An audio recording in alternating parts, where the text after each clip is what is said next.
একদিন একটি দুষ্টু রাক্ষস একটি ছোট্ট পরীকে ধরার জন্য তাড়া করতে থাকে। এরপর পরী রাক্ষসের হাত থেকে বাঁচার জন্য প্রাণপণে উড়তে থাকে। তখনই পিছন থেকে সেই দুষ্ট রাক্ষসী তার জাদু শক্তি দিয়ে পরীকে আক্রমণ করে, আর পরী আকাশ থেকে মাটিতে পড়ে যায়। এরপর রাক্ষস পরীকে জাদু দিয়ে একটি ফুল গাছ বানিয়ে দেয়, আর সে সেখান থেকে চলে যায়।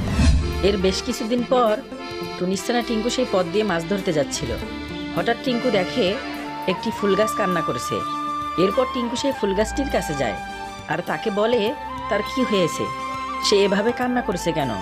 এরপর সেই ফুল গাছ টিঙ্কুকে বলে, ছোট্ট পাখি, আমাকে একটি দুষ্ট রাক্ষস জাদু দিয়ে ফুল গাছ বানিয়ে দিয়েছে। তুমি আমাকে বাঁচাও ছোট্ট পাখি। কিন্তু আমি তোমাকে কিভাবে বাঁচাবো? আমি তো অনেক ছোট। ছোট্ট পাখি, তোমাকে কিছু করতে হবে না। তুমি পাশের জঙ্গলে যাও, আর সেখানে গিয়ে দেখতে পারবে একটি গুহা।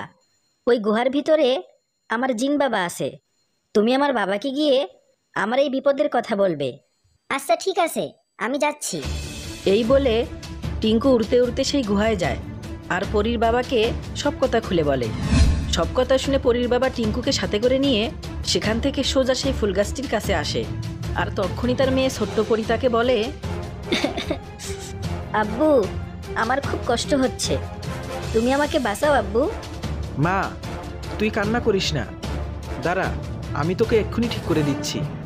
এই বলে জিন জাদু দিয়ে তার মেয়ে ছোট্ট পরীকে ফুল গাছ থেকে মুক্ত করে আবার তাকে আগের রূপে ফিরিয়ে আনে। এরপর জিন টিঙ্কু তার মেয়েকে সাথে করে নিয়ে সেই রাক্ষসের কাছে যায় আর তাকে জাদু দিয়ে একটি বিশাল বড় মাছ বানিয়ে দেয়, আর সেই মাছটি টিঙ্কুকে উপহার দেয়। এরপর টিঙ্কু মাছটি মাথায় করে নিয়ে বাড়িতে চলে যায়।